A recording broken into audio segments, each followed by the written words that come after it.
responsible for? Nothing. The only thing they're responsible for is satisfying their own hormones. That's all. And the moment they get bored or tired or, a small fight or dispute breaks out, what happens in dating? You break up. You break up. You say, well, this didn't work. It's like changing not even a toothbrush, because I think toothbrushes last longer. It's like changing chewing gum. I lost the taste of it. Next. And then what happens? One of the two, whoever got dumped, is emotionally very, very disturbed. They're crying in the middle of the night. They're depressed. They're waiting for the text message to come. Please don't, you don't really mean that, do you? And they become so pathetic. Their friends around them say, what happened to you, man? You don't know, man. I don't know. She'll come back. I know she'll come back. And she ain't coming back. Same thing happens with girls. Girls become suicidal. This really happens. And then when they become scarred emotionally, the next time around, what they have in their head? Well, I got scarred last time, so I'm going to make sure I scar somebody else this time. And so over time, they become these ruthless, merciless, almost animalistic people that all they want to do is get their, physical urges out of the way, but they don't even see the other person they're dating as a human being anymore. All they see is a piece of flesh walking around. And when these people get married, you can only imagine what kind of marriages they're going to have. That's why you have people that date each other for 10 years, but they get married after 10 years, and within 2 months they get divorced. And you wonder, how did you last in dating? You know why they lasted? Because there was no responsibility. There was no responsibility. You become broken people. You become, torn individuals. And you don't realize it, because you don't understand that what Allah gives you makes your life easy. And what you're trying to do for yourself only makes your life difficult. It makes you a broken human being. I want to give you, because this is something that addresses both youth and the adults, I'll conclude with this one thing, inshallah ta'ala.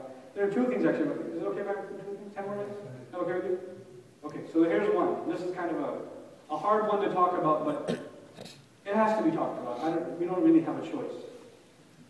We are sometimes setting standards for our children that are not realistic. And we never lived Bible standards ourselves when we were young, but we expect our children to be better than us, so we set these standards for them that are humanly almost impossible for them to keep up with, especially in the society in which they live. And an example of that is you have a young man in your house who is of the age that he should be getting married, but you want him to finish med school. Right? So he's 22, he's 23, 24 years old. You say, no, not until you finish med school. Great. Where does he go to med school? In some madrasa? Does a sheikh teach him internal medicine? Where does he go to med school? He goes to med school either over here, maybe SMU has a program, I don't know if they do, or he goes to Dominican Republic, or he goes to, whatever. And they go to med school at 18, 16, 20 hours of a day there on college campus, right? And what do they see for 16 to 18 hours a day every day? What do they see? What do you think passes through their eyes for 18 hours a day? Do you think they see anything shameless at all? Possibly? Maybe? There's a slight chance they might see something inappropriate. No, I think there's a pretty good chance. And the kinds of things they see, you can't even describe it. Now, they see this how often? Every day? For how many hours? 16, 18 hours a day? For how many years? 6 to 8 years? 7 years? 4 years? 3 years? Even 1 year is bad enough. You think it messes with their head a little bit? Or, no, I'm Muslim, I can't. None of this bothers me. Because you see, I breathe in a different kind of oxygen. That allows me not to be tempted. Allows me to constantly keep my gaze low. Because my parents told me I can't get married until I'm 29. Does that happen? No, it doesn't. These young boys and these young girls become perverts.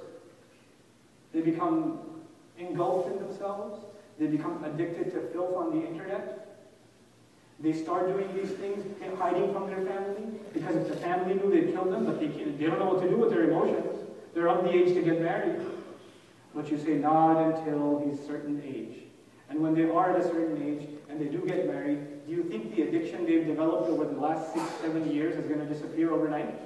Oh, I'm married now. I don't have any problems anymore. No, no, no. Their problems are just beginning. You just ruined a girl's life too. You just did. We have to rethink how we are raising our children in this country. Stop pretending that that your children are not exposed to fahsha. Stop pretending that.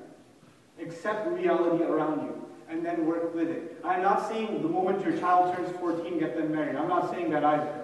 But I am saying we have to be realistic about the things they're exposed to. We have to be open with our children. We can't put unrealistic expectations on them that they know they can't live by them, so all they do is they decide to not talk to you about them. They just talk to their friends about them, or they talk to their laptop about them. And they live inside their heads. They're completely disconnected from you. If your teenage boy or girl comes home and you ask them, how was your day? They say, whatever. So, did you hang out with anyone today? Yeah. Who? For somebody. So where are you going later? Oh, someplace. What are you going to do? Something. When they don't give you answers, it's already a sign. There's stuff they don't want to tell you, because if you knew, then you'd be pretty upset.